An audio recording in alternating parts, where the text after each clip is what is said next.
네, 할렐루야. 성도 여러분 안녕하세요. 1월 16일입니다. 오늘도 하나님의 복된 말씀 함께 읽고 또 듣고 마음에 새기기 원하여 이 자리에 함께 하시는 우리 모든 성도님들 진심으로 사랑하고 축복합니다. 오늘 함께 읽을 말씀은 창세기 45장에서 47장까지의 말씀입니다. 이 말씀 우리 모두가 성령님의 인도하심을 따라 읽고 또 마음을 나눌 수 있기를 축복합니다. 창세기 45장. 요셉은 옆에 서 있는 모든 사람 앞에서 더는 감정을 억누를 수 없어서 소리질렀다. 다들 물러가시오. 그와 함께하는 사람이 하나도 없을 때 요셉은 자신이 누구인지 형제들에게 밝혔다. 요셉이 큰 소리로 우는 바람에 그 소리를 이집트 사람들이 들었다. 파라오의 왕궁에서도 들었다. 요셉이 형제들에게 말했다. 내가 요셉입니다. 아버지가 아직 살아 계신다고요. 형제들은 대답할 수가 없었다. 요셉 앞에서 겁을 집어먹었기 때문이다. 요셉이 형제들에게 말했다. 제게로 가까이 오세요. 형제들이 가까이 가자 그가 말했다.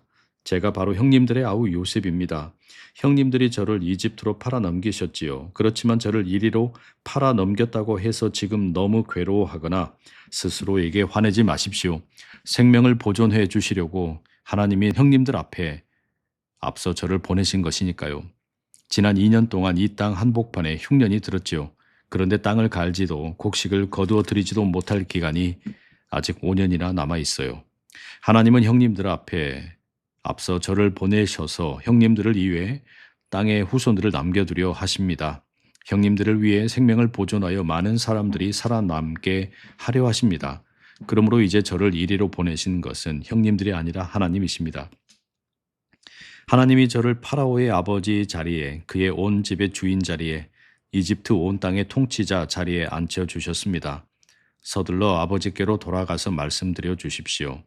아버지의 아들 요셉이 이렇게 말했습니다. 하나님이 저를 온 이집트의 주인 자리에 앉혀 주셨습니다. 저에게로 내려오십시오. 머뭇거리지 마십시오. 아버지는 고센 땅에 사시고 제 가까이에 계실 겁니다. 아버지의 자식들과 손주들과 양떼와 소떼와 아버지께 딸린 모든 것도 그럴 것입니다. 거기서 제가 아버지를 위해 양식을 마련해 드리죠. 아직 5년 더 흉년이 있을 테니까요. 아버지와 가족과 아버지께 딸린 그 무엇도 굶주리지 않도록 해드리겠습니다. 보십시오. 형님들이 두 눈으로 똑똑히 보고 계십니다. 아우 베냐민도 두 눈으로 똑똑히 보고 있고요. 지금 제 입으로 형제들에게 말하고 있습니다. 아버지께 다 이야기해 드리십시오. 제가 이집트에서 누리는 영광과 형님들이 보신 것을요. 그리고 서둘러서 아버지를 모시고 이리로 내려오십시오. 요셉은 아우 베냐민의 목을 껴안고 울었고 베냐민도 요셉의 목을 안고 울었다. 요셉은 모든 형들에게 입맞춤했다. 형들의 가슴에 얼굴을 파묻고 울었다. 그러고 나서 형제들은 요셉과 이야기를 나누었다. 파라오의 왕궁에서 이런 소식을 들었다. 요셉의 형제들이 왔다네. 그러자 파라오와 신하들이 기뻐했다. 파라오가 요셉에게 말했다. 그대의 형제들에게 이렇게 하라고 이르시오. 그대들의 짐승들에게 짐을 지워 가나안 땅으로 가시오. 그리고 그대들의 아버지와 가족을 데리고 나한테 오시오. 내가 이집트 땅 한가운데서 가장 좋은 것을 그대들에게 줄 것이오. 그대들이 이 땅에 기름진 것을 먹어봐야 하오.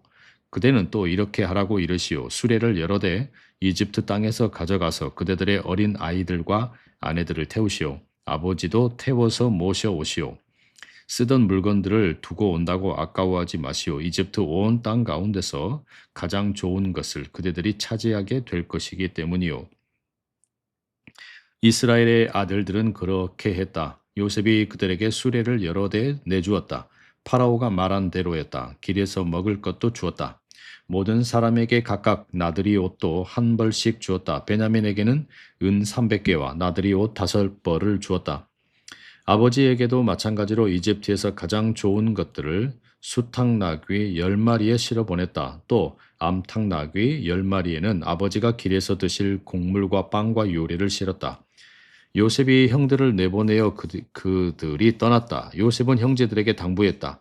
길에서 흥분해서 싸우지들 마십시오.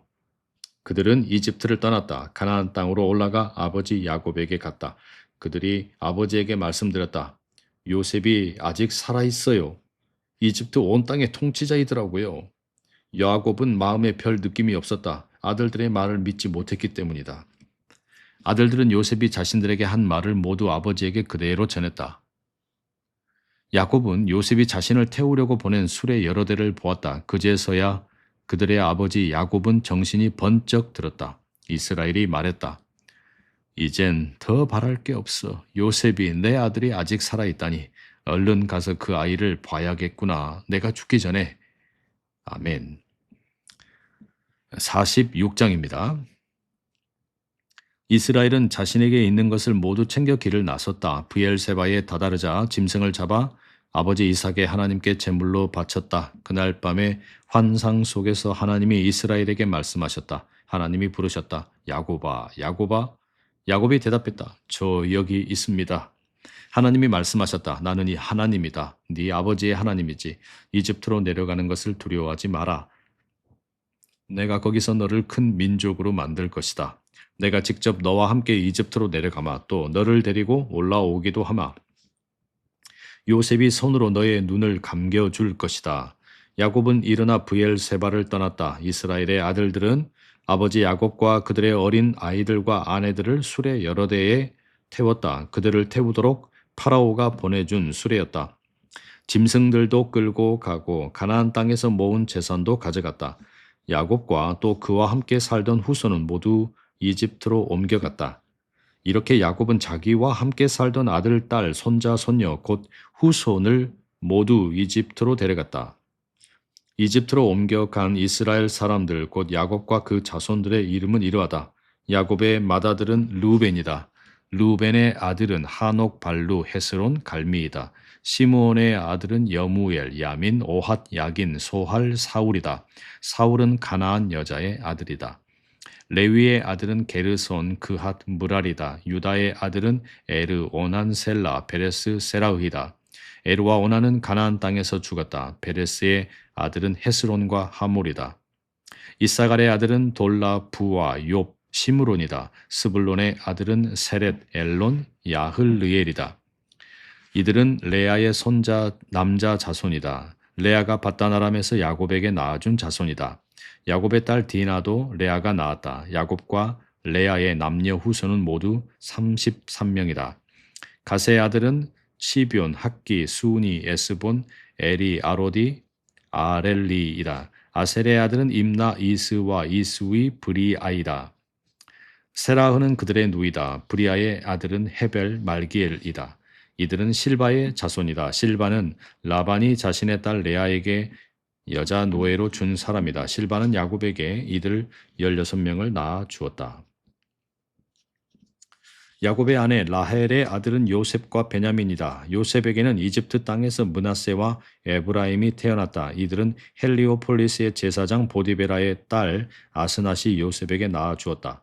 베냐민의 아들은 벨라, 베겔, 아스벨, 게라, 나아만, 에히, 로스, 뭇빔, 훗빔, 아르이다. 이들은 라헬의 자손으로 야곱에게 태어난 사람들이다. 모두 14명이다.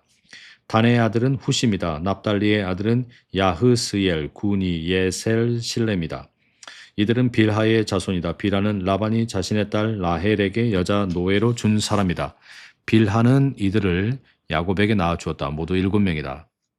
야곱을 따라 이집트로 옮겨간 사람들을 야곱의 몸에서 나온 사람만 헤아리고 야곱의 며느리를 빼면 모두 66명이다. 이집트에서 요셉에게 태어난 아들은 2명이다. 이집트로 옮겨간 야곱 집안의 사람은 모두 70명이다. 야곱은 유다를 자신보다 앞서 요셉에게 보내어 자기를 고센으로 안내하게 했다. 그래서 그들은 고센 땅으로 갔다. 요셉은 말에 수레를 메우고 아버지 이스라엘을 만나러 고센으로 올라갔다. 그는 아버지 앞에 모습을 드러내고는 아버지의 목을 껴안았다. 목을 아는 채 한참 울었다. 이스라엘이 요셉에게 말했다. 너의 얼굴을 보았으니 이제 나는 죽어도 괜찮다. 네가 이렇게 살아있다니. 요셉이 형들에게 또 아버지의 집안 사람들에게 말했다. 제가 올라가서 파라오께 말려드리겠습니다. 이렇게 말씀드리려고요. 가나안 땅에 살던 형제들과 아버지의 집안 사람들이 저한테 왔습니다. 그 사람들은 양떼를 먹이는 사람들입니다. 짐승을 키우는 사람들이라 양떼와 소떼 또 그들에게 있는 모든 것을 이끌고 왔습니다. 그러면 파라오가 여러분을 불러들여 그대들이 하는 일이 무엇이요 하고 물을 겁니다. 그러면 이렇게 대답하세요. 폐하의 종들인 저희는 어릴 적부터 지금까지 짐승을 키워온 사람들입니다. 저희 조상들처럼 저희도 그렇습니다. 그렇게 대답하셔야 고센 땅에 살 수 있습니다. 이집트 사람들은 양떼를 먹이는 사람이라면 누구라도 역겨워하니까요. 47장입니다. 요셉이 가서 파라오에게 알렸다. 저희 아버지와 형제들이 가나안 땅에서 양떼와 소떼 또 자신들에게 있는 모든 것을 가지고 왔습니다. 지금 고센 땅에 있습니다. 요셉은 모든 형제 가운데서 5명을 데리고 가서 그들을 파라오 앞에 서게 했다. 파라오가 형제들에게 물었다. 그대들이 하는 일은 무엇이요? 형제들이 파라오에게 대답했다. 폐하의 종들인 저희는 짐승을 돌보는 사람들입니다. 저희 조상들처럼 저희도 그렇습니다. 형제들이 파라오에게 덧붙여 말했다. 저희는 이 땅에 나그네로 살려고 왔습니다. 폐하의 종들인 저희의 짐승들에게 먹일 풀밭이 없어서입니다. 가나안 땅에 큰 흉년이 들었기 때문입니다. 이제 폐하의 종들인 저희를 고센 땅에서 살게 해 주십시오. 파라오가 요셉에게 말했다. 그대의 아버지와 형제들이 그대에게 왔구려. 이집트 땅이 그대의 앞에 있어 가장 좋은 땅에서 그대의 아버지와 형제들이 살게 하시오. 고센 땅에서 살아도 괜찮소. 그대가 아는 대로 그들 중에 유능한 사람들이 있으면 내게 있는 짐승을 돌보는 우두머리들로 임명해도 괜찮소. 요셉은 자신의 아버지 야곱을 모셔와서 파라오를 만나게 해드렸다. 야곱이 파라오를 축복했다. 파라오는 야곱에게 나이가 얼마나 되시오 하고 물었다. 야곱이 파라오에게 대답했다. 제가 나그네로 산 횟수가 130년입니다. 제가 살아온 횟수가 그리 길지는 않지만 고단한 세월이었습니다. 조상들이 나그네로 산 횟수에는 미치지 못합니다. 야곱은 파라오를 축복하고 파라오 앞에서 물러났다. 요셉은 아버지와 형제들이 눌러앉게 해 주었다. 그들에게 이집트 땅에서 차지할 곳으로 그 땅 가운데서 가장 좋은 곳인 라메세스 지역을 정해 주었다. 파라오가 명령한 대로였다. 또 요셉은 아버지와 형제들과 아버지의 온 집안 사람들에게 양식을 마련해 주었는데 아이들 수에 맞추어서 그렇게 해 주었다. 온 땅에 식량이 없었다. 몹시 큰 흉년이 들었기 때문이다. 흉년 때문에 이집트 땅과 가나안 땅의 고통이 엄청났다. 요셉은 이집트 땅과 가나안 땅에 있는 돈을 모두 모아들였다. 사람들이 사가는 곡식 값으로 치른 돈이었다. 요셉은 그 돈을 파라오의 왕궁으로 가져갔다. 이집트 땅과 가나안 땅에서 돈이 떨어지자 이집트 사람들은 모두 요셉에게 와서 말했다. 저희에게 식량을 주십시오. 돈이 떨어졌다고 해서 저희가 총리님 앞에서 죽어야 한단 말입니까? 요셉이 대답했다. 그대들의 집 짐승을 가져오시오. 돈이 떨어졌다니 집 짐승을 받고 식량을 주겠소. 사람들은 요셉에게 자신들의 집 짐승을 끌고 왔다. 요셉은 말과 양과 소와 나귀를 받고 식량을 그들에게 내주었다. 이렇게 요셉은 그 해에 사람들에게 온갖 집 짐승을 받고 식량을 대주었다. 그 해가 끝났다. 다음 해에 사람들이 요셉에게 와서 애원했다. 총리님께 숨길 것이 없습니다. 돈은 떨어졌고 집 짐승은 총리님께 넘어갔습니다. 총리님 앞에 남아있는 것이라고는 저희 몸뚱아리와 농토밖에 없습니다. 어째서 저희가 총리님 눈앞에서 죽어야 한단 말입니까? 저희가 저희 농토와 함께요. 식량값으로 저희 자신과 농토를 사들이십시오. 저희 농토와 함께 저희도 파라오의 종이 되겠습니다. 씨앗을 주십시오. 그러면 저희도 살아남고 농토도 버리지 않을 것입니다. 요셉은 이집트의 온 농토를 사들여 파라오에게 바쳤다. 흉년이 덮치자 이집트 사람마다 자신의 밭을 팔았기 때문이다. 그 땅이 파라오의 것이 되었다. 요셉은 백성이 요셉 자신을 섬기도록 만들었다. 이집트 국경 한쪽 끝에서 다른 쪽 끝까지 그렇게 했다. 다만 제사장들의 농토는 사지 않았다. 제사장들에게는 파라오에게서 받은 일정한 소득이 있었기 때문이다. 그들은 파라오가 정해놓고 주는 것을 받아먹고 살았다. 그래서 그들은 농토를 팔지 않았다. 요셉이 백성에게 말했다. 보시오, 오늘 내가 그대들 자신과 그대들의 농토를 사서 파라오께 바쳤소. 여기에 그대들이 쓸 씨앗이 있으니 농토에 뿌리시오. 무엇이든 거기서 거두어 드릴 때마다 5분의 1을 파라오께 바치시오. 나머지 5분의 4는 그대들이 될 것이므로 밭의 씨앗과 그대들의 식량으로 쓸 수 있어. 그대들의 집안 사람들도 먹고 어린아이들의 식량으로 쓸 수도 있어. 백성이 말했다. 총리님께서 저희를 살려주시는군요. 총리님 마음에 든다면 저희가 파라오의 종이 되겠습니다. 이렇게 요셉은 이집트의 농토와 관련하여 오늘까지 통하는 규정을 하나 만들었다. 파라오에게 5분의 1을 바친다는 것이다. 다만 제사장들의 농토는 파라오의 것이 되지 않았다. 이스라엘은 이집트 땅 고센 지역에서 살았다. 그들이 거기에 눌러 앉았는데 번성하여 몹시 많아졌다. 야곱은 이집트 땅에서 17년을 살았다. 야곱이 살아온 횟수가 147년이 되었다. 이스라엘은 죽을 날이 다가오자 아들 요셉을 불러 그에게 말했다. 너에게 한 가지 부탁해도 된다면 너의 손을 나의 아랫도리에 놓고 약속해다오. 나에게 한결같은 사랑과 진실을 베풀어 나를 이집트에 묻지 않겠다고. 나는 조상님들 곁에 눕고 싶구나. 나를 이집트에서 옮겨다가 나의 장례를 조상님들의 무덤에서 치러다오. 요셉이 대답했다. 아버지 말씀대로 하겠습니다. 야곱이 자기에게 맹세하라고 하자 요셉이 그에게 맹세했다. 이스라엘은 침대 머리에서 하나님께 엎드려 절했다. 아멘. 성도 여러분, 오늘도 우리가 하나님의 말씀을 함께 읽었습니다. 창세기 45장에서 47장까지 우리가 함께 읽었는데요. 한 세 가지 정도 말씀을 좀 묵상하면 좋겠습니다. 먼저는 창세기 45장 5절입니다. 요셉이 형들에게 자신의 정체를 밝히면서 이렇게 말합니다. 4절과 5절에 보면 제가 바로 형님들의 아우 요셉입니다. 형님들이 저를 이집트로 팔아 넘기셨지요. 그렇지만 저를 이리로 팔아 넘겼다고 해서 지금 너무 괴로워하거나 스스로에게 화내지 마십시오. 생명을 보존해 주시려고 하나님이 형님들 앞에 앞서 저를 보내신 것이니까요. 요셉은 자신을 판 형제들을 정죄하지 않습니다. 사건 전체를 하나님의 커다란 이야기 안에서 해석을 합니다. 그 모든 일은 결국에 악을 생명으로 바꾸시는 하나님의 주권이었습니다. 이런 질문에 답을 한번 해보시면 좋겠습니다. 여러분 인생에서 도무지 이해되지 않았던 사건이 혹시 있었습니까? 그 사건을 사람의 잘못이 아니라 하나님의 섭리라는 관점에서 다시 바라볼 수 있었습니까? 하나님께서 그 일을 통해 살리고자 하시는 생명은 무엇이라고 생각되는지 묵상하는 하루가 되면 좋겠습니다. 두 번째, 요셉이 형들에게 자기의 정체를 드러내는 과정에서 45장 2절에 요셉이 큰 소리로 우는 바람에 그 소리를 이집트 사람들이 들었다. 파라오의 왕궁에서도 들었다. 이런 구절이 있습니다. 눈물의 폭발입니다. 감정의 회복이 없이는 관계의 회복도 없습니다. 이와 관련해서 이런 질문 함께 좀 답해 보시면 좋겠습니다. 나는 아직 울지 못한 관계, 말하지 못한 진실을 품고 있지는 않습니까? 화해를 미루고 있는 이유가 두려움입니까? 아니면 자존심입니까? 하나님 앞에서 먼저 솔직해져야 할 나의 감정은 무엇입니까? 함께 묵상하는 그런 시간을 가져보시면 좋겠습니다. 마지막으로 47장 10절 이런 구절이 있습니다. 야곱은 파라오를 축복하고 파라오 앞에서 물러났다.